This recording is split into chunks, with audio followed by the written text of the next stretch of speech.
안녕하세요. 소마테라피 박지영입니다. 날씨가 최정점을 달려가고 있는 것 같아요. 정말 덥죠. 이것도 이제 며칠 안 남았다고 하니까 다들 건강 유의하시고요. 오늘은 지난 영상에 이어서 소마테라피에서 몸이 불편하거나 통증을 가지고 있는 분들 교정 접근하는 시각과 방법, 이런 것들에 대해서 이야기 나누고 있습니다. 음, 우리가 어떻게 현재 상태에 이르게 됐는지 모르면 원하는 방향으로 개선이 되는 건 매우 힘들어요. 다시 말해서 내가 어떻게 몸을 썼길래 지금의 불편함을 가지게 됐는가를 알아보지 않고 무턱대고 운동하는 것은 지금의 불편함을 고칠 수 없다는 말이에요. 이것은 감정적인 문제를 접근하는 것에서 같은 맥락입니다. 너무 당연한 추론인데, 현재 교정학에서는 이런 부분보다는 허리 통증에는 코어 운동, 무릎 통증에는 대퇴사두근 운동, 어깨나 팔의 문제는 견갑대 안정화 운동, 뭐 이런 식의 단답형 운동 처방이 주류를 이루고 있는 것이 현실입니다. 무엇을 어떻게 하고 있는지 알지 못하면 그것을 변화시킨다는 건 사실 불가능한 일인데, 이것을 간과한 상태로 자꾸 증상 개선을 하려는 단답형 운동 처방만으로 교정을 접근하고 있는 게 현실이에요.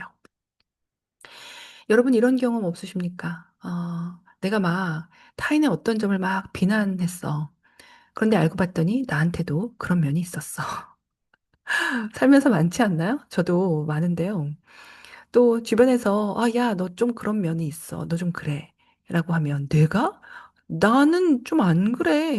누구누가 좀 그런 편이지. 나는 안 그렇지 않아? 뭐 그러면 주변에서 이구동성으로 야, 너 좀 그래. 뭐 이런 나만 모르고 남들이 나를 더 잘 아는 뭐 이런 거 아마 종종 경험을 하실 거예요. 저도 그래요. 내가 나를 더 모른다는 걸 인정하기 힘들지만 많은 사람들이 변화하고 있는 자기를 알아차리지 못한 상태로 과거에 내가 나를 인식하고 있었던 고정된 기억이나 아니면 이제 남에게 좀 이렇게 이런 사람으로 비춰졌으면 좋겠다 하는 근사한 이상적인 이미지로 나를 인식하고 있는 경우가 되게 많습니다. 있는 그대로의 나를 알아야 그 다음에 선택이 가능해지거든요. 그런데 나를 제대로 알지 못하기 때문에 그 다음에 선택이 늘 나하고 맞지 않는 빗나가는 선택이 되는 거예요. 움직임의 예에서도 제가 유튜브에 올려놓은 이 움직임 영상들 있잖아요. 그런 영상들 뭐 도움 받으셨다고 찾아오시는 선생님들이나 일반인들 하고 이야기를 해보면, 그리고 움직임을 해보면 실제 영상대로 하고 있는 사람 거의 없어요. 진짜 한 명도 없었던 것 같아요. 근데 그분들은 자기가 다 영상에서 하라는 대로 하고 있었다고 생각을 하더라고요. 그래서 영상 내용하고 비교해서 이게 다르잖아요. 이 영상에서 이렇게 하고 있으라고 하는데 선생님 지금 이렇게 안 하고 계신데요? 하면 어머, 저는 그렇게 하고 있는 줄 알았어요. 라는 똑같은 말들을 하세요. 물론 뭐 영상을 이해 못해서 다르게 하신 분들도 있지만 어떻게 하라는지는 이해했지만 자기가 그것과 다른 걸 하고 있다는 걸 눈치를 못 챘기 때문에 나는 그렇게 하고 있는 사람이야 라고 알고 있었다는 거죠. 여기서 제일 중요한 포인트가 자기가 뭘 하고 있는지 정확히 몰랐다는 거예요. 이게 정말 중요한 포인트거든요. 그렇기 때문에 그 영상에서 하라고 하는 걸 계속 해보려고 노력을 하지 않았잖아요. 이미 난 그렇게 하고 있는 사람인데 뭘 노력을 해요? 변화가 없잖아요. 이런 것처럼 나를 비롯해서 왜 많은 사람들이 이런 현상이 있을까? 진짜 많은 사람들이, 대부분의 사람들이 그러거든요. 그래서 몇 가지를 유추해 보건대 우리들의 속성에 내가 나를 누구보다 잘 안다는 자만이 깔려 있어서 그런 게 아닐까. 우리는 계속 변화하잖아요. 옛날의 나도 다르고 앞으로의 나도 분명히 달라질 건데 계속 변하는 자기를 조금 더 신중하게 들여다보고 더 자주 들여다보고 또 많은 교차 검증을 통해 가지고 자기 인식을 계속 변화하는 것에 맞추어서 해줘야 할 때 이미 너무 잘 안다고 인식을 하게 되면 더 안 들여다보게 되죠. 이런 문제가 가장 크지 않을까. 그리고 이제 더 많은 시간에 이제 다른 것에 주의를 기울이면서 다른 선택을 하게 된다든지. 그죠? 이제 그러다 보면 점점 자기 인식의 토대가 되는 내부 감각 인식 기능이 떨어져요.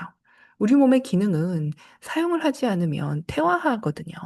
그러다 보니까 실제 하는 자기하고 자기가 인식하고 있는 자기가 계속 갭이 멀어지는 거예요. 그러니까 그 다음에 선택이 계속 실제 하는 나한테 도움이 되지 않는 이상한 선택을 하면서 삶을 살아갈 확률이 높아진다는 거죠. 레슨을 하면서 레슨자들이 참 많이 하는 말 중에, 어머, 선생님이 말씀해 주시기 전까지 저는 제가 그러고 있는지도 몰랐어요. 왜요? 특히 이런 움직임에서는 실시간으로 자기가 자기 움직임을 볼 수 없잖아요. 그렇기 때문에 내부 감각을 인식하는 자기 감각이 떨어져 있는 분들은 자기 움직임을 있는 그대로 잘 인식하거나 구별을 못해요. 근데 이게 특정 불균형을 가지고 있는 몸이 진짜 안 좋은 몇몇 사람들에게만 나타나는 현상이 아니고요. 대부분의 사람들에게 크고 작은 내부 감각 인식이 현실과 동떨어져 있는 현상을 보입니다. 그렇기 때문에 이 전문가의 도움이 무엇보다도 필요한 분야이기도 한데, 무슨 소리야? 나를 알아가는데 누구의 도움이 필요해? 뭐 이제 이렇게들 많이들 생각을 하시는 경향들이 있는 것 같아요. 오늘도 제가 실제로 레슨했었던 실제 사례들을 예를 들어서 한번 볼게요. 증상이 일어나는 것이 어떤 원인에 의해서 그 증상이 일어났는가가 같은 증상인데 원인이 정말 천차만별이에요. 지난 시간에서 이제 어깨 이슈 가지고 있는 분들의 다양한 원인에 대해서 레슨자들 예를 한번 들어보면요. 양쪽 어깨에 습관성 탈구를 가지고 있었던 다양한 연령대 사람들의 증상 원인을 따라가 보면 거의 대부분 그라운딩의 불안정입니다. 제가 봤었던 습관성 탈구로 병원에 와가지고, 어, 이 소마테라피 치료를 받았었던 20대 이 연극영화과 학생이었어요. 일상생활을 할 때 걸을 때도 그렇고 앉을 때도 그렇고 거의 뭐 의자에 눕다시피 누워 앉아가지고 다리 쩍벌하고 그다음에 걸을 때도 막 팔자로 걷고 그래가지고 온몸 전체의 균형이 그렇게 팔자로 걷는 것에 맞추어져 가지고 이 패턴화되고 조직화되어 있는 몸이었어요. 그런데 이제 연극영화과 학생이니까 무대에 올라갈 거 아니에요. 이제 발이 이렇게 팔자로 쩍벌해가지고 서고 걷고 하니까 보기 싫으니까 교수님이 이제 발 좀 이렇게 11자로 모아라 하셨을 거 아니에요. 지적을 꽤 많이 받았겠죠. 그래서 일부러 이제 발을 자꾸 이 중앙으로 이렇게 11자로 모으려고 하는 이런 걸 습관적으로 오래 했던 거예요. 근데 이 사람의 몸은 발이 팔자인 게 안정적인 몸이에요. 근데 발만 꼬부려가지고 11자를 만드니까 발등이 높아지면서 발바닥이 바닥에 덜 내려오고 발의 그라운딩은 불안정하고 그 불안정이 위로 이렇게 올라가면서 수직축에 양팔이 수평으로 걸려 있어요. 그래서 열십자의 힘이 지나가면서 수직축으로 이렇게 차곡차곡 쌓여 있는 구조들에 비해서 움직임의 힘선이 굉장히 다양하고 복잡하게 지나다니는 곳이 가슴과 팔의 연결이거든요. 거기에서 이제 긴장을 하고 딱딱하게 잡으니까 팔을 과도하게 쓰면 이제 그 딱딱한 흉곽, 흉통, 가슴, 견갑대에서 팔이 이렇게 습관적으로 탈구되는 이런 현상이 벌어지는 거예요.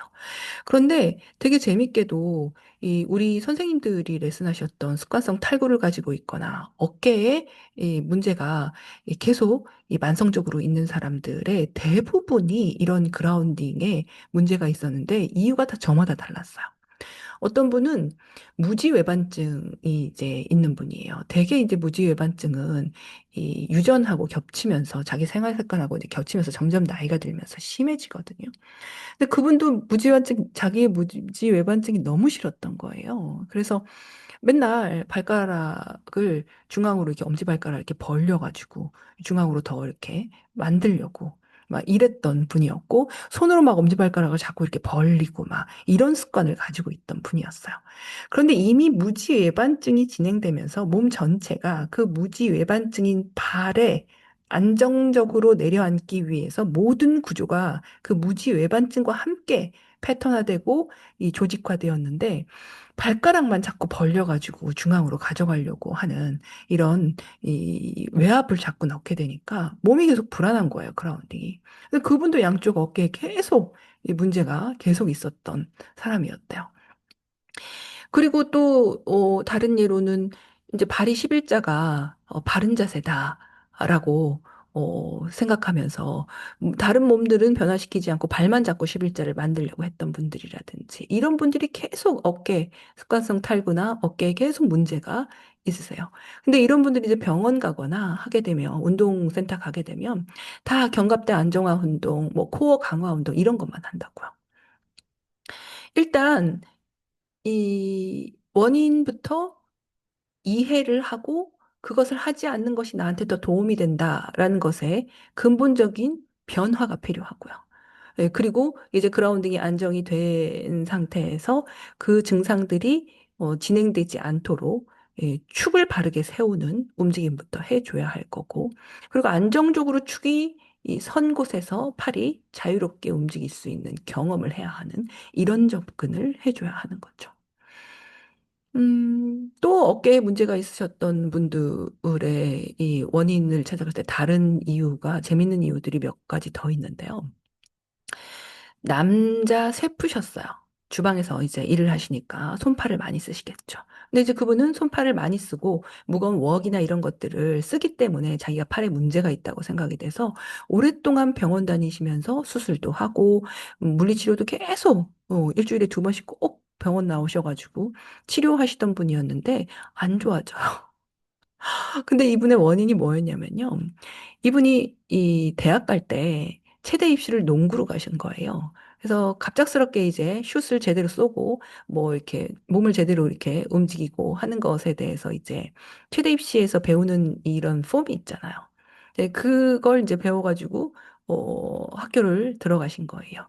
근데 그때 배웠던 게 뭐냐면 계속해서 뭐, 이렇게, 플레이를 하기 위해서 약간 몸을 앞쪽으로 쏠리게 해가지고 뒤꿈치를 살짝 들고 있어야 움직임의 반응에 좀 더 즉각적으로 튀어나가가지고 움직일 수 있다 해가지고 약간 몸을 앞쪽으로 이렇게 살짝 기울이고 있는 상태로 배우셨고, 그 다음에 슛을 정확하게 날리기 위해서 몸을 대체적으로 딱딱하게 굳혀가지고 단단하게 하고 있는 상태에서 팔을 쭉 뻗어가지고 공을 던지는 이런 걸 오랫동안 이 입시 농구를 하시면서 배우신 거예요. 근데 이제 그게 계속해서 30대까지 이 연결해 오셔가지고 이제 웍을 다루고 주방에서 칼을 다루고 뭐 무거운 걸 다루고 막 이런 움직임을 하실 때 계속 그게 있으셨던 거예요. 그래서 양쪽 어깨에 문제가 있었던 거거든요. 그런데 이제 그런 축을 봐주지 않고 계속 팔 어깨 케어만 계속 받으니까 계속 재발을 하는 거죠. 또 어떤 분은 팔 어깨에 문제가 있으셔서 오셨는데 그분의 엑스레이가 너무 흥미로웠어요. 어떻게 흥미로웠냐면 이분이 40대의 남자분이셨는데 치아에 임플란트를 굉장히 많이 하셨어요. 10개가 넘게 임플란트가 있더라고요. 40대 남자가 임플란트가 그렇게 많지 않아요. 이제 막 이렇게 7, 80대 넘어가시고 막 이제 이래야지. 그래서 너무 독특해서 제가 여쭤봤어요. 조심스럽게. 나이에 비해서 임플란트가 꽤 많으신 것 같은데 왜 그럴까요? 하고 여쭤보니까 아, 선생님 그게요. 제가 어렸을 때부터 이 양치하는 습관이 좋지 못해서 막 이렇게 단거 먹고 양치도 잘 안 하고 막 이래가지고 이빨이 많이 썩었었어요. 어렸을 때부터. 그래서 20대 때부터 이 임플란트를 하기 시작했습니다. 그런 말씀을 하시더라고요. 여러분, 치아도 움직이는 관절인 거 아시죠? 그래서 그 치아가 움직이지 못하게 임플란트로 박아놓는 것들이 많아지면 많아질수록 움직임에 제한이 옵니다. 인간의 구조와 기능은 그렇게 바뀌는 구조와 기능에 맞추어서 다시 재조직하는 기능을 가지고 있기는 하나, 너무 어렸을 때부터 그 주변의 긴장, 뭐 치료받으면서 긴장이 얼마나 많았겠어요. 아프기도 많이 아팠을 거고. 그런 트라우마적인 긴장을 가지고 있는 부분을 갖게 되면 그것과 연결되어 있는 기능에 문제가 분명히 생깁니다. 그래서 그것이 다시 그렇게 문제가 생긴 부분을 가지고 재조직화 해가지고 건강한 방법으로 기능적으로 이 패턴화되고 조직화되는 걸 도와주려면 좀 이렇게 바른 움직임이라든지 이런 것들의 케어를 좀 받으면서 했었어야 되는데 그런 거 없는 상태로 그냥 살아오신 거예요. 그러다가 이제 40대 때 중반에 돌아오셔가지고 이제 증상들이 어깨, 목 있는 곳으로 나타나기 시작하셨던 거죠. 그런데 이제 이분이 이 병원과 운동 치료를 받으러 가면 늘 목 움직임, 어깨 움직임, 뭐 이런 것만 접근을 했던 거예요. 그리고 또 어떤 이 학원 강사, 여자 학원 강사분이셨는데 이분 40대 중반이었어요. 그런데 양쪽 무릎의 상태가 너무 안 좋아요. 이건 40대 무릎이라고 하기에는 거의 5, 60대 무릎인 상태이고, 무릎에 마모가 너무 심해져가지고 연골이라든지 연부 조직들이 너덜너덜해져서 왼쪽 무릎은 이미 수술을 하셨고요. 오른쪽 무릎 수술을 할까 말까 고민하고 있는 시기에 저를 만나셨어요. 근데 여전히 무릎에 관련된 치료만 받으시고 계셨고 어깨에도 이제 슬슬 문제가 오기 시작했던 시기였었어요. 그런데 이분이 학원 강사였었는데 왜 이렇게 됐을까? 제가 첫날 그랬어요. 40대 중반에 무릎이 이렇게 수술을 할 정도로 안 좋아지는 건 사실 일반적이지 않다. 어떻게 사용하고 사셨길래 이렇게 됐는지 좀 얘기 좀 해달라. 그랬더니 자기가 학원 강사래요. 그래서 학원에서 일을 하실 때 어떻게 일을 하시나요? 한번 보여주시겠어요? 그랬더니 칠판과 아이들을 사이에 두고 중간 어디쯤 두 발을 딱 받고 서가지고 절대 발을 움직이지 않고 칠판 한 번 봤다가 아이들 한 번 봤다가 회전하는 움직임을 계속 몇십 년씩 반복하시면서 오랫동안 이 강사 생활을 하셨더라고요. 이게 문제였던 거예요. 발에 스텝을 밟으면서 칠판도 보고 몸의 체중을 이동하면서 칠판도 보고 아이들도 보고 해야 할 때 바르게 몸에 힘을 주고 양발을 박아놓고 단단하게 허벅지와 배에다 힘을 주고 상체만 돌려가지고 아이들 보고 칠판 보고 하는 움직임을 하고 살으셨던 거예요. 근데 그게 이제 바른 거라고 생각을 하고 계셨던 거죠. 그래서 무릎이 계속 갈렸던 거예요. 그리고 이제 어깨 있는 쪽에서도 계속 통증이 일어나고 문제가 생기는 거죠. 그래서 이런 것들의 관계를 봐주지 않고 이제 무릎이 아프셔서 대퇴사두근 운동만 그렇게 하시고 스쿼트 하고 막 코어 강화 운동 해야 된다고 해서 배 막 운동하고 복근 운동하고 막 이런 것만 하셨다는 거예요. 병원에서도 계속 무릎에 주사 맞고 무릎에 무슨 글레이즈 치료 받고 뭐 여러 가지 무릎 관련된 치료만 받으셨다라는 거죠. 그래서 이런 걸 개선해주지 않은 상태에서 그런 증상 치료를 하게 되면 당연히 계속 재발하죠. 본능적으로 사람들은 아프면 아껴요. 그래서 아끼면서 잘 안 쓰면서 또 이렇게 치료받으면 어느 정도 좋아져요. 근데 이제 그게 최선의 치료라고 생각을 해요. 그러다가 이제 좀 좋아지면 또 사람들은 자기가 원래 사용하던 대로 또 사용을 해요. 그러다 보면 또 다시 재발을 해요. 근데 이게 너무 당연한 것처럼 사람들이 받아들인단 말이죠. 그러지 않고 살 수 있는 원인 접근 방식이 있음에도 불구하고 본인이 경험했었던 치유 방법 중에 지금 자신이 했었던 게 가장 최선이어서 매일 그것만 하고 만성적으로 사는 거예요. 그래서 이런 것처럼 증상이 나타나는 것은 원인이 아니에요. 사람마다 똑같은 증상이 나타나지만 원인은 다 다릅니다. 이런 원인을 찾아가지고 볼 수 있는 시각을 만들려면 결국 인간이라는 이 공통된 구조에서 나오는 기능을 전체적으로 이해를 하고 있어야 저마다 다른 이 원인을 가지고 있는 사람들의 원인 분석을 할 수가 있어요. 그러니까 어떤 증상에는 무슨 동작, 어떤 증상에는 어떤 운동 처방, 이런 식으로 단답형이 아니라 전체적인 인간의 구조와 기능, 그다음에 그 기능들이 어떻게 관계하는지에 대한 이해만 가지고 있으면 어떤 증상을 가지고 있건 어떤 원인을 가지고 있건 그것들을 볼 수 있는 시각, 그래야 그 다음에 어떤 처방을 내려야 하는지에 대한 처방이 달라질 수 있거든요. 이런 것처럼 이 우리 몸은 이 분리적으로 오른쪽 어깨의 잘못된 움직임으로 인해 가지고 문제가 생기거나 무슨 뭐 허리만 잘못 써가지고 문제가 생기거나 할 수 있는 구조가 아니어서 단답형의 원인과 단답형의 결과는 있을 수가 없어요. 그래서 이런 오른쪽 어깨가 오른쪽 골반과 관계하는 기능, 오른쪽 어깨가 대각선 왼쪽 골반과 관계하는 기능, 오른쪽 어깨가 왼쪽 어깨와 관계하는 기능, 오른쪽 어깨가 척추와 머리와 관계하는 기능, 오른쪽 어깨랑 왼발이랑 관계하는 기능, 뭐 이런 것들 모두 다 기능에 대한 연결에 대한 이해가 있어야 저마다 다른 원인을 가지고 있는 사람들의 원인 분석이 가능해지는 거예요. 정말 이 히스토리를 들어보게 되면 수도 없이 많은 다양한 원인들을 가지고 계세요. 그래서 바른 것에 대한 이 움직임을 배우고 있는 우리들 입장에서는 정말 이해가 안 되는 걸, 말도 안 되는 걸 바른 거라고 인식해서 열심히 하려고 몇십 년 동안 노력을 했던 것들이라든지 정말 무수하게 많습니다. 그래서 그냥 단순한 운동이 아니라, 그리고 분리적인 운동이 아니라 관계와 균형에 대한, 기능에 대한 이런 시각을 넓혀야 앞으로 몸이 아파서 레슨을 받겠다 하고 전문가를 찾는 사람들에게 도움이 되지 않을까. 그런 생각을 합니다.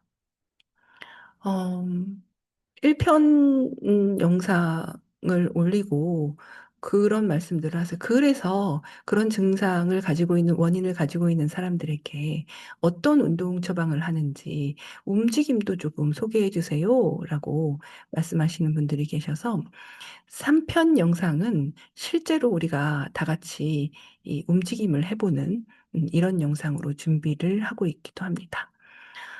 오늘은 여기까지 하고요. 다음 영상에서 만나 뵐게요.